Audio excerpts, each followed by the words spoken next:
Good day family, where are you watching from?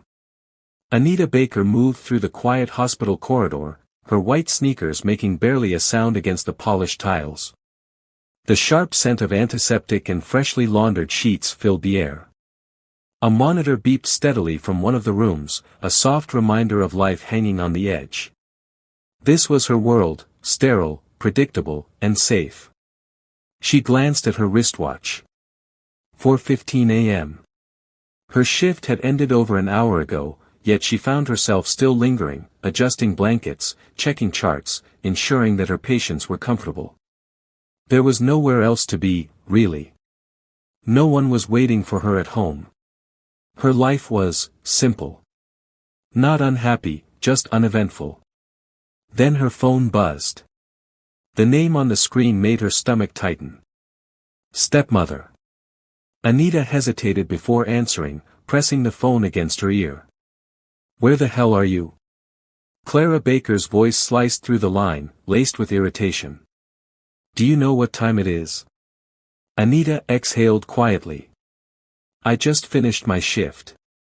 Well, drag yourself home. Now. There was no room for argument.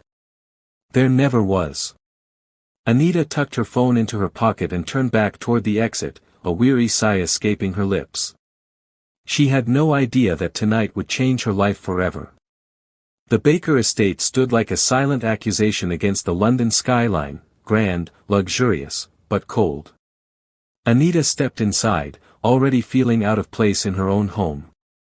The marble floors gleamed under the chandelier's glow, reflecting the expensive taste of the woman who had ruled this house since Anita was a child. In the living room, Clara sat with her usual glass of wine, her eyes narrowing at Anita's hospital scrubs. The woman was breathtaking, even in her 40s, she looked no older than 35, dressed in silk and diamonds, always perfectly polished. But behind that beauty was a sharpness that could cut deeper than any scalpel. God, you look awful, Clara sighed, taking a lazy sip of wine. Couldn't you at least brush your hair before coming in? You embarrass me. Anita clenched her fists inside her pockets. She was used to this. Used to being treated like an outsider in her own family. Then, a sharp click of heels echoed from the staircase. Anita didn't have to turn around to know who it was. Anito. Her identical twin sister. The one who got everything. The love. The attention. The perfect life. And she knew it. Anito swept into the room like a queen descending from her throne. A red silk robe draped over her body, her golden curls cascading down her back. Her perfectly manicured nails tapped against the champagne glass in her hand. She smirked. Ah, our little nurse is finally home. Had fun cleaning up vomit all night? Anita ignored the sting of her words. She had learned long ago that responding only made things worse. Anito loved provoking her. And tonight, it seemed, she was in an especially. Clara stood up suddenly, setting down her glass with a sharp clink. We don't have time for nonsense, she said. Her gaze flickered between them before settling on Anito. Did you tell her yet? Anito rolled her eyes. Not yet. But I suppose now's as good a time as any. She turned to Anita, crossing her arms. I got a marriage proposal today. Anita blinked. Okay. Anito smirked. From Washington Mura. Anita's breath caught for just a second. Washington Mura. Heir to the Mura Empire. The golden boy of British high society. The man every woman in London would kill to marry. Anita had heard his name countless times, read about him in magazines, seen his face on business news. A self-made billionaire at 28, ruthless in business, but known to be fiercely loyal. More importantly, he had always been tied to Anito. They had grown up together, moved in the same elite circles. It was expected that they would eventually marry. So why did Anito look furious? Anita frowned. I thought you liked him. Anito scoffed. I do. But let's be real. I'm not ruining my body for some corporate heir. His parents will want grandchildren immediately, and I have a career to think about. I just won an Oscar. You think I'm throwing that away to play house? Anita hesitated. So, you said no? Silence. A cold chill crept down Anita's spine. Clara's lips curled into a smirk. No, darling. Anito is not saying no. She's saying you will marry him instead. Anita's heart slammed against her ribs. What?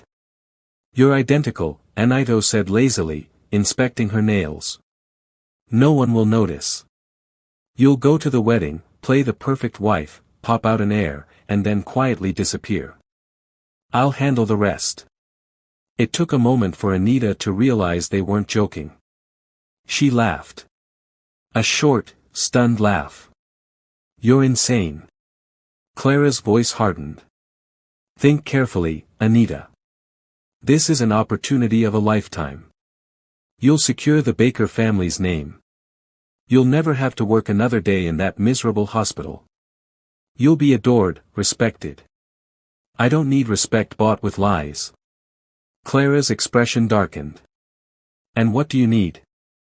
A pitiful life where no one remembers you. Anito sighed dramatically. Come on, Anita. You'll be doing me a favor. Washington already loves me. You just have to be me for a little while. A little while. As if stealing someone's entire life was just a minor inconvenience. Anita shook her head, stepping back. No. I won't do it. Clara's voice turned icy. You owe us. Anita froze. You've been a burden since birth, Clara whispered. You stole my best friend's life the moment you came into this world. The least you can do is make yourself useful now. Anita's chest tightened. Not this again. The words she had heard all her life. The guilt that never left her. She swallowed hard. Washington will figure it out. He's not an idiot. Anito smirked. Not if you do it right. Silence stretched between them. Anita wanted to refuse. She should refuse. But the words wouldn't come. Maybe Clara was right. Maybe she did owe them. Maybe this was the only way to finally matter. Clara saw the hesitation in her eyes and smiled. She had won. Good girl, Clara murmured. Anita clenched her jaw, feeling the walls close in. This was it. The beginning of a lie so big it would change everything. And somewhere in Washington, D.C., a man was waiting to marry a woman who did not exist. 2 weeks later. The wedding was in 3 days. Anita stood before the grand, full-length mirror in her sister's penthouse, staring at a stranger. She barely recognized herself. Gone were her natural curls, replaced with sleek, golden waves that framed her face exactly like Anito's. Her eyebrows had been arched higher, her lips tinted the signature deep red Anito always wore. The transformation was complete. No one will notice. Those were Clara's words, cold and certain. And looking at her reflection now, Anita believed it. Her heart pounded as she lifted her hand, gliding her fingers over the delicate lace of the wedding gown. It fit her perfectly, just as it had been tailored for Anito. Because it was. She turned away from the mirror, nausea twisting in her stomach. This was wrong. Everything about this was wrong. Yet, here she was, about to walk into a life that wasn't hers. The Mura estate in Washington, D.C. was something out of a dream. Tall, white columns lined the entrance, stretching toward the sky, while acres of perfectly manicured gardens surrounded the mansion like a scene from a royal palace. Everything about it screamed power, wealth, and legacy. Anita stepped out of the sleek black car, her pulse hammering. This was the first time she would meet Washington Mura in person. She had seen pictures, flawless, expensive magazine covers showing him in sharp suits, his deep brown eyes always piercing, his expression unreadable. But a photo could never prepare her for the real thing. Because when Washington stepped out onto the grand steps, Anita felt the air leave her lungs. Tall. Broad shoulders. Sharp jawline dusted with just the right amount of stubble. And those eyes, intense, calculating, and far too observant. A man like this? He would figure her out in seconds.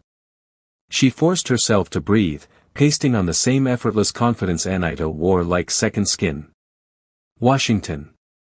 She let his name roll off her tongue like she had rehearsed. He didn't smile. He barely even blinked. Instead, his gaze traveled over her, as if searching for something. You look different. Anita's heart nearly stopped. Had he already noticed? But before she could react, he smirked, tilting his head. Less dramatic than usual. I was expecting a grand entrance, maybe some impossible demands before you even stepped inside. He thought she was acting different, not different. Relief nearly made her knees buckle. I thought I'd try a new approach, she said smoothly. Praying her voice didn't shake. His smirk didn't fade, but there was something unreadable in his expression. Let's go inside, he said simply. And just like that, the game had begun. Dinner was silent. Not awkward, not hostile, just watchful.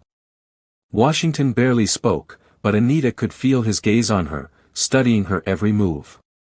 She had memorized every detail about Anita, the way she flipped her hair, the way she sipped her wine, even the way she laughed. But something about Washington made her feel like an open book with missing pages. Finally, he leaned back, swirling the whiskey in his glass. You're really going through with this, he said suddenly. Anita's pulse spiked. What? This marriage. He set his glass down, leveling her with a look that sent a shiver down her spine. I have to admit, I thought you'd try to back out by now. She forced a light laugh. Why would I? Washington arched a brow. Because you've spent your whole life running away from responsibility. The words weren't an accusation. They were a trap. Anita had always been reckless, free-spirited, and wild. Of course, Washington would expect her to resist the idea of marriage. Think, Anita. Think. She lifted her chin, meeting his gaze head-on. People change. Something flickered in his expression. Interest. Amusement. Suspicion. Do they? She shrugged, picking up her wine glass. Maybe I just realized I've been looking at life the wrong way. Washington leaned forward slightly, his elbows resting on the table. And what changed? The air shifted. She couldn't look away from him. Every nerve in her body screamed at her to retreat, to break eye contact, to run, to hide. But she didn't. Instead, she tilted her head and smiled. You. A beat of silence. Then something unexpected happened. Washington laughed. A low, rich sound that she had never heard before. It was genuine. And for the first time that night, Anita realized something dangerous. This man was more than she had been prepared for. And if she wasn't careful, she might fall in love with him. Anita lay awake in the guest wing of the Mura estate, staring at the ceiling. The room was grand, white marble floors, velvet drapes, a king-sized bed that could swallow her whole. But despite the luxury, she felt like a prisoner. A prisoner trapped in a game of lies and stolen identities. Every word she spoke, every glance, every breath, it wasn't hers. It belonged to Anita. And yet, Washington had looked at her tonight as if he was intrigued. Something about the way he studied her made her stomach twist. It wasn't just curiosity, it was as if he sensed something was off. Anita turned to her side, hugging herself. How long could she keep this up? She had thought it would be simple. Pretend to be Anita, marry Washington, disappear once the deal was sealed. But now? Now, Washington was looking at her like a puzzle he was determined to solve. And the worst part? She wasn't sure she wanted to be solved. The estate was silent as Anita slipped out of her room, the only sound being the faint click of her heels against the marble floor. She needed air. Walking down the dimly lit hallway, she reached a large balcony that overlooked the estate's vast gardens. The cool night breeze brushed against her skin as she exhaled, letting the weight of the day settle. "You're still awake." Anita spun around so fast her heart nearly leapt out of her chest. Washington stood in the doorway, his shirt unbuttoned at the collar, his sleeves rolled up. She swallowed hard. Why did he always have to look so unfairly good? "I couldn't sleep," she admitted, forcing herself to sound casual. His eyes studied her, sharp, assessing. "Nervous about the wedding?" "Yes. But not for the reason he thought." Anita shrugged, turning her gaze back to the night sky. "I guess it's just a lot to take in." Washington stepped closer. She felt his presence before she saw him. The air between them thickened, charged with something unspoken. "You're different." His voice was calm, but there was something unsettling about how he said it. Anita's breath hitched. "What do you mean?" He leaned on the balcony railing beside her, his gaze never leaving her face. "I don't know yet. But something's changed." A dangerous silence stretched between them. Did he suspect her? Did he know? Before she could respond, Washington suddenly lifted his hand and tucked a loose strand of hair behind her ear. The touch was brief, almost careless. But her skin burned where his fingers had brushed. "Whatever it is," he murmured, "I think I like it." Anita's world tilted. This wasn't supposed to happen. Washington wasn't supposed to like her. Because he wasn't falling for Anita. He was falling for a lie. The next morning, Anita was dragged into another round of wedding preparations. Fittings, venue inspections, final guest lists, it was exhausting. But nothing compared to what came next. As she stepped into the lavish bridal boutique, a sharp voice cut through the air. "You've got to be kidding me." Anita turned, and froze. Celine Carter. Washington's ex-fiancée. And judging by the cold fire in her blue eyes, she was not happy to see her. "You're actually going through with this?" Celine crossed her arms, her designer heels clicking as she approached. "I thought you'd get bored before it even started." Anita quickly scrambled for something Anita would say. "Things change," she said smoothly. Celine's eyes narrowed. "Do they?" "Because last time I checked, you were the last person on earth who wanted to be someone's wife."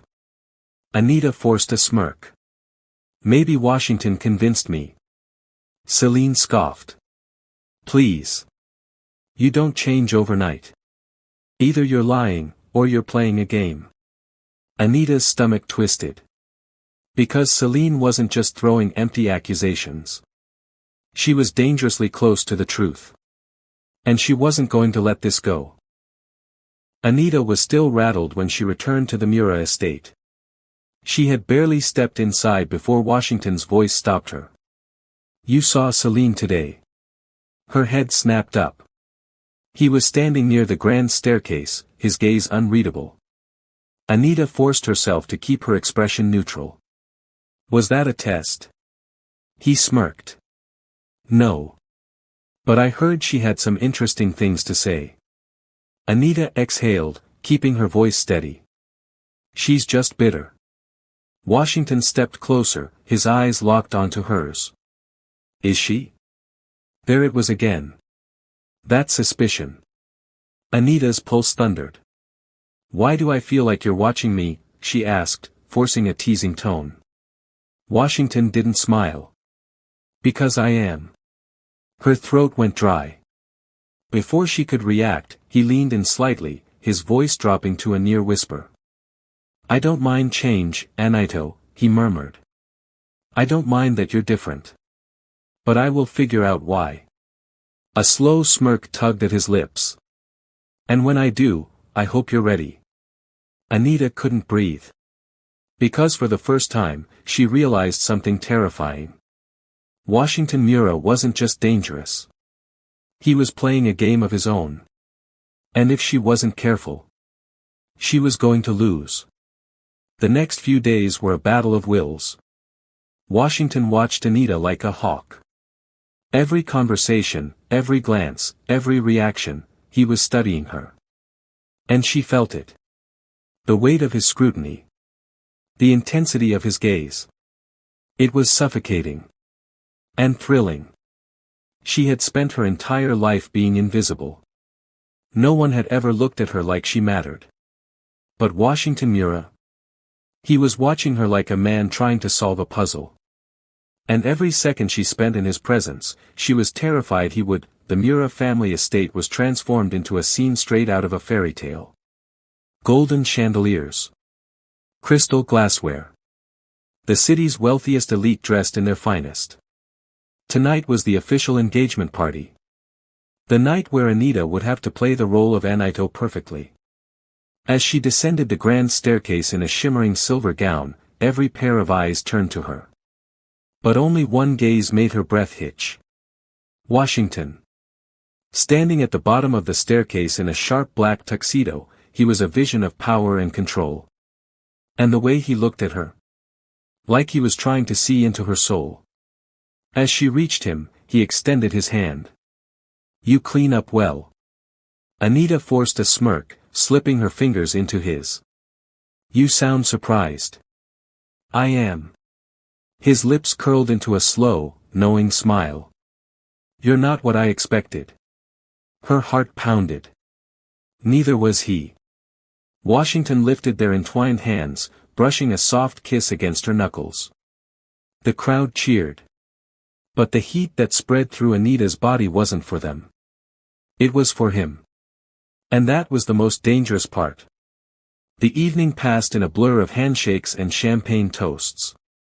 But then, Washington led her onto the dance floor. And everything slowed. The moment his hands settled on her waist, she knew she was in trouble. They swayed to the soft music, the scent of his cologne wrapping around her. You're stiff, he murmured, his breath brushing against her ear. Relax. Relax? With his body this close? Impossible. Why do I feel like you're hiding something from me, Anaito? Every muscle in her body went rigid. Her throat dried. What? Your eyes, he said softly. They don't match the woman I've known all these years. She swallowed hard. People change. His lips curled into something dangerous. Yes, he agreed. But not overnight. The song ended. And before she could say anything, he released her. But the warning in his gaze was clear. He wasn't done with his questions. And soon, he would have answers. Later that night, as Anita returned to her room, a note was slipped under her door. Her stomach twisted as she unfolded the crisp paper. Meet me at the East Wing Library. Midnight. Come alone. No name. No explanation. Her heart pounded. Who sent this? Was it Washington? Or worse, someone who knew the truth. The library was dark when she entered. Only the dim glow of the fireplace illuminated the massive bookshelves. Then. A voice. You're playing a dangerous game, Anaito. Anita spun around, her breath caught. Celine. Standing by the fireplace in a blood-red dress, wine glass in hand, eyes filled with malice. Anita's pulse thundered. I don't know what you're talking about. Celine smirked. Oh, but you do. She took a slow step forward. I don't know how yet, but you're not the same. Anita forced a scoff. That's ridiculous. Celine's gaze darkened. Is it? She tilted her head. Because the Anaito I knew would rather set herself on fire than be tied down. She took another step closer. But suddenly, she's the perfect bride. Smiling, obedient, ready to play house with Washington. She let out a humorless chuckle. No, darling. I don't buy it. Anita's palms went cold. Celine didn't have proof. But she had suspicion. And that was dangerous enough. Then, Celine smirked. But I'll figure it out. She leaned in, whispering the next words like a deadly promise. And when I do, I'll burn your little fairy tale to the ground. Anita barely made it back to her room before she collapsed onto the bed, her body shaking. Celine was getting closer. Washington was watching her every move. How much longer could she keep this up? Her heart pounded as she pressed her fingers against her temple. Think, Anita. Think. She couldn't afford to break now. Not when she was this deep. Not when Washington was looking at her like she was something worth unraveling. Not when. A knock at the door. Her breath caught. Anito. Washington's deep voice. Her heart slammed against her ribs. She wasn't ready for this. But she had no choice. Slowly, she got up, smoothing down her dress. Then, she opened the door. Washington stood there, his expression unreadable. And then. He reached into his pocket. Pulled out a small gold pendant. And held it up for her to see. Her blood ran cold. Because she knew that pendant. It wasn't Anito's. It was hers. The one she had lost in her room days ago. Washington's voice was soft, but razor-sharp. Care to explain why I found this in your room, Anita? The lie was unraveling. And she wasn't sure how much longer she could hold it together. Anita lay in her bed, staring at the ceiling, her mind racing. The pendant. The secret. It was all falling apart. But something was different now. The way Washington had looked at her when he held the pendant, the intensity in his gaze, it wasn't just suspicion. It was something else. Something dangerous. And suddenly, for the first time in her life, Anita wanted to be seen.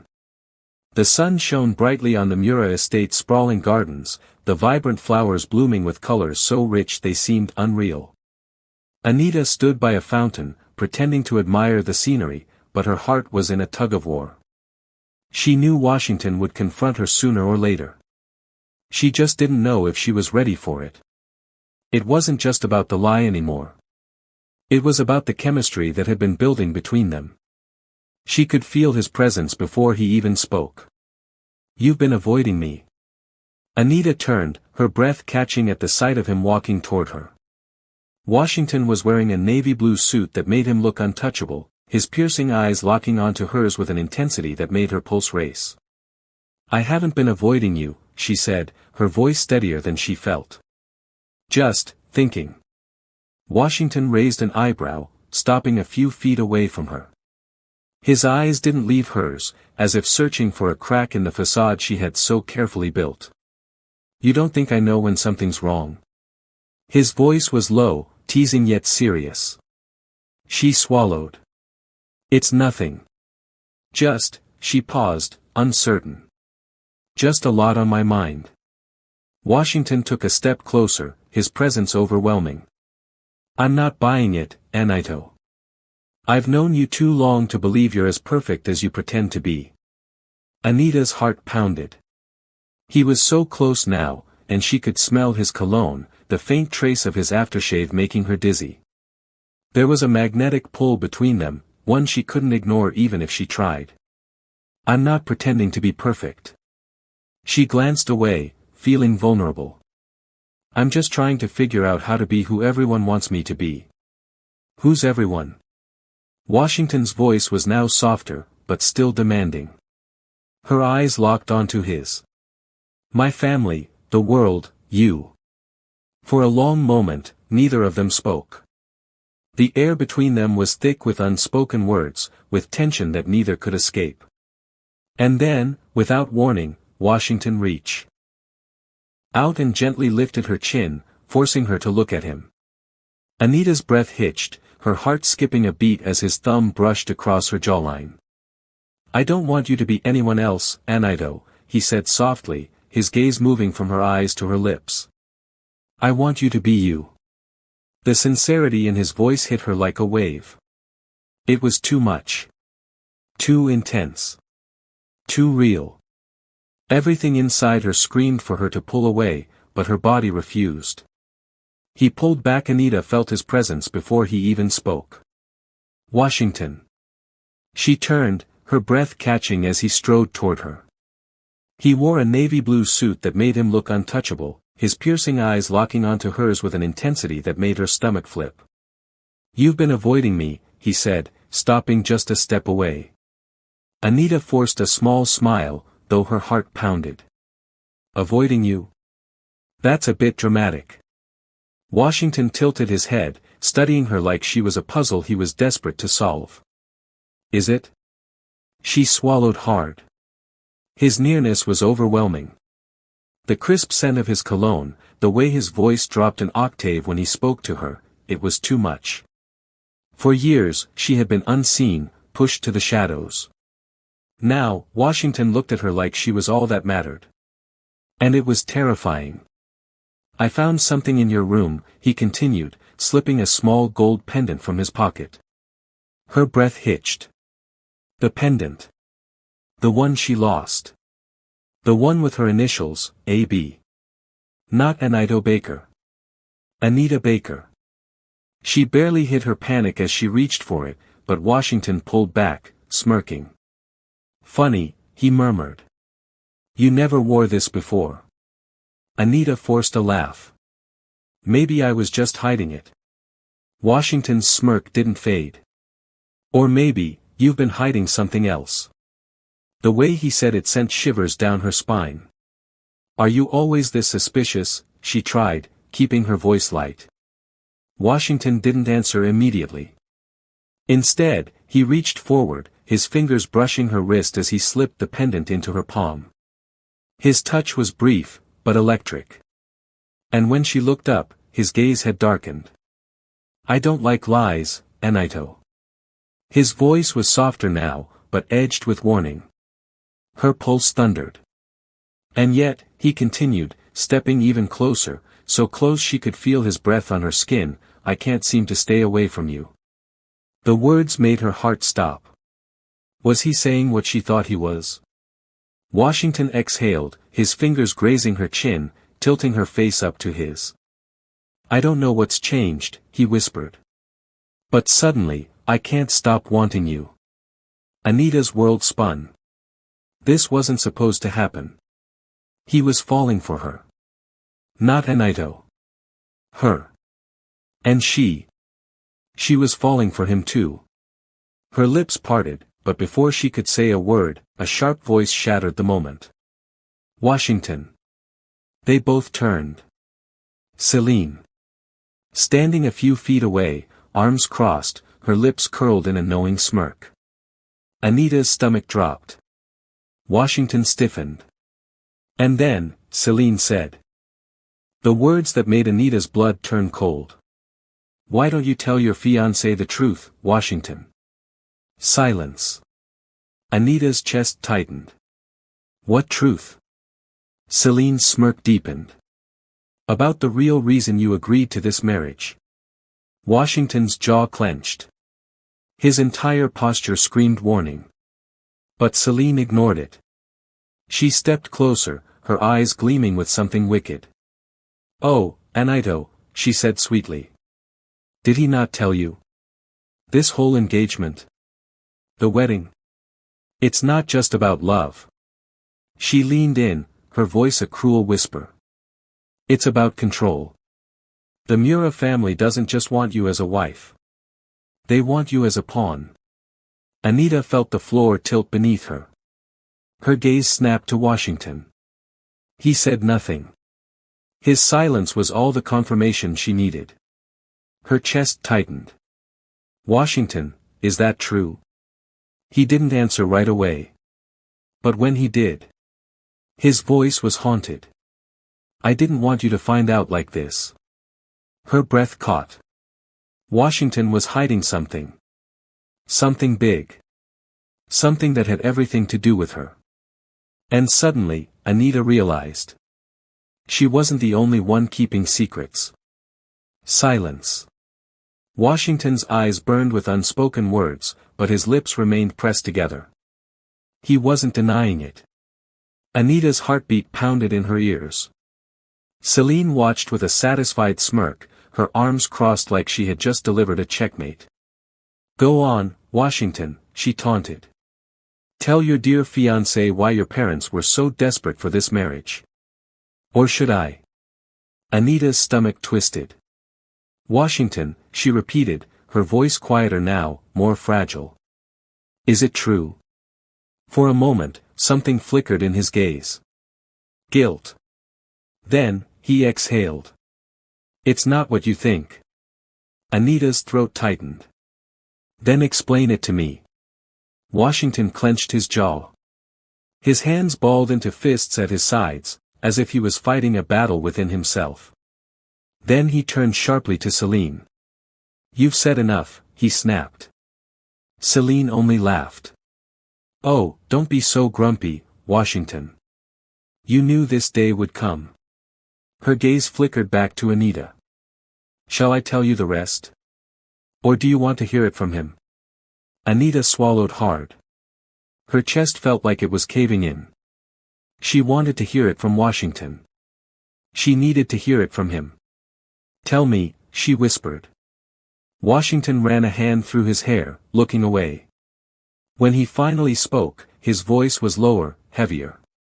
"There's a merger happening between the Mura family and the Walden Corporation. A multi-billion-dollar deal. But there was one condition." He looked at her then, his gaze piercing. "My father had to secure an heir to continue the legacy." Anita's breath caught. An heir. That's why they wanted this marriage. Not for love. Not for family. For power. She took a step back. "So I was just part of the deal." Washington's hands twitched, like he wanted to reach for her but held himself back. "It's more complicated than that." "Complicated?" Anita let out a bitter laugh. "You were going to marry me, get me pregnant, and tie me to your family without even telling me the truth. It wasn't like that." "Then what was it like, Washington?" He was silent. And his silence was the loudest answer of all. Something inside her cracked. This whole time, she had been falling for him, for real. But Washington. Was he ever really falling for her? Celine clapped her hands. "Wow. That was painful to watch. You should have just lied, Washington." Anita turned to her, eyes flashing. "And why do you care, Celine?" Celine smirked. "Because I don't like when people play pretend." "And sweetheart," she leaned in, her voice dripping with mock sympathy, "you're not the only one keeping secrets." Anita's breath hitched. She knows. Celine knew something. But before Anita could respond, Washington stepped between them, his entire body tense. "That's enough, Celine." Celine chuckled. "Oh, don't worry. I'll let her figure it out, eventually." She turned on her heel and strolled away, leaving behind a storm in her wake. Anita stared at Washington, waiting. For an explanation. A reason. A lie. Something. But all he said was, "I never wanted you to find out like this." Anita shook her head. "I don't even know what's real anymore." She turned and walked away, leaving Washington standing in the garden, watching her disappear. The Mura family was hosting a charity gala, and Anita was forced to attend, despite the storm raging inside her. She wore an elegant black gown, her hair swept into a delicate updo. She looked like the perfect fiancée. But inside, she was breaking. Washington stood across the room, surrounded by business elites, yet his eyes kept finding hers. She tried to ignore him. Tried to pretend that the way her heart still ached for him meant nothing. But when he finally approached, stopping just inches away, her breath caught. "Anito," he murmured, his voice low. "We need to talk." Anita's fingers tightened around her champagne glass. "Now you want to talk?" Washington exhaled. Just listen to me. But before he could say more, someone stepped up beside her. Nicholas Walden. Tall. Handsome. Dangerous. The heir to the Walden Corporation. And Washington's biggest rival. Good evening, beautiful, Nicholas said smoothly, offering Anita his hand. I don't believe we've officially met. Anita hesitated, then, just to spite Washington, she placed her hand in Nicholas's. Washington's jaw tightened. Nicholas smirked. Shall we dance? Washington's fingers twitched at his sides. Like he was barely holding himself back. Anita glanced up at him, challenging him with her eyes. Then she smiled at Nicholas. Let's. She let Nicholas lead her onto the dance floor, and as the music started, she felt Washington's eyes burning into her back. Watching. Seething. And for the first time, she wanted him to suffer.